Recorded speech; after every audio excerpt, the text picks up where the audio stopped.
Hey there again, this is Ed Beard with the Employer's Edge, and the goal of this next few minutes is to hopefully give you some ideas on how you can get the entire organization executing on the company strategy and moving in the same direction. But before we do that, I'm going to, in a second here, ask you to put this video on pause. And when I do, go down into the common areas of the organization. Go find someone in a cube. Go find someone in the cafeteria and ask them this question. What is your role in the execution of the company's strategy? And see what kind of answers you get. All right, hit pause. All right, we're back. So what kind of answers did you get when you asked people out in the cafeteria, what is your role in the execution of the company's strategy? Did you get some deer in the headlight look? Did you get people saying things like, I'm just on the second floor, man, that strategy thing, that's a 20th floor thing. Or I'm just an analyst. Or did you get the most popular one, which is, hey, I don't know what the strategy is. If I just do my job, I'm sure this company's strategy will get met. See, that's not getting the organization all moving in one direction, all focused on the strategy. So if the goal at the beginning here, let's say, is to execute on the strategy,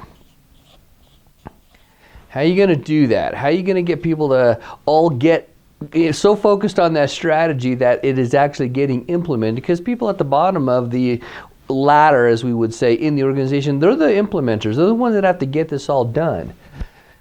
What you have to do before you get people to execute on that strategy is to establish that culture of accountability. Here's why.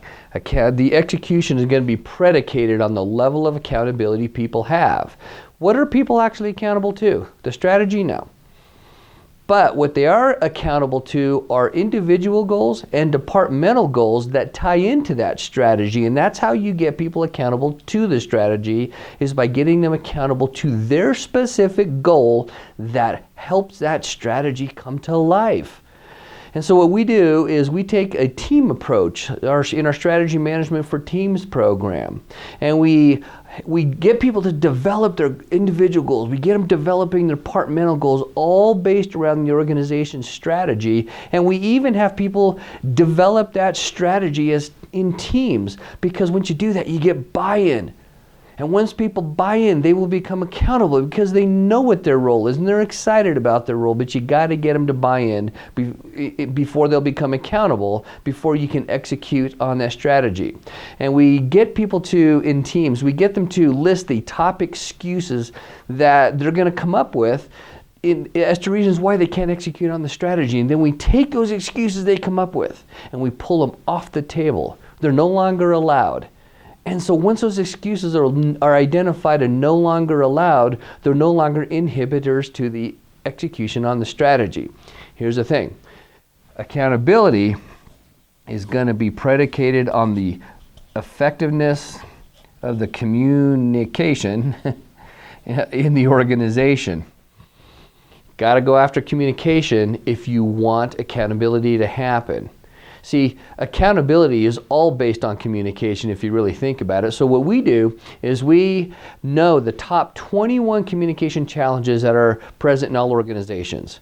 And we get people into groups again, and we get them to identify the top 3 communication challenges that are in play right now in the organization, and then come up with solutions as to how to overcome those communication challenges. See, it's the communication part is why the company strategy doesn't get cascaded down to the people who have to actually implement on that strategy. So you got to address that. So once you address communication, then you can hold people accountable. Once you hold them accountable, then you can go ahead and execute on that strategy. Here's the kicker though. The level, speed, and type of communication you get is going to be predicated on the level of trust in the organization. See, if people don't trust each other, they're very political about their communication, they're not very timely about their communication, and if you want communication to be fluid, timely, right now, on time, and effective and clear, with the entire picture communicated and the reason and meaning for that, people have to trust each other or they're going to be very calculating on how and when they communicate, which is going to really inhibit accountability, which is just going to put the binders on your execution. It's just not going to happen. And so then what we do is right in between these two right here is where we get teams involved in the strategic plan. Have them help you develop the strategy so that they can develop the departmental goals, so that they can develop the individual goals that tie into those departmental goals again, that tie into that strategy. And when you get the teams doing that, that's when you get really solid buy-in. So it sounds kind of weird. If you want to execute on your organization's strategy, you got to start with trust, so that you communicate, so that people are held accountable, so that you can get that execution. All right, so there's an idea for you, and hope that helps.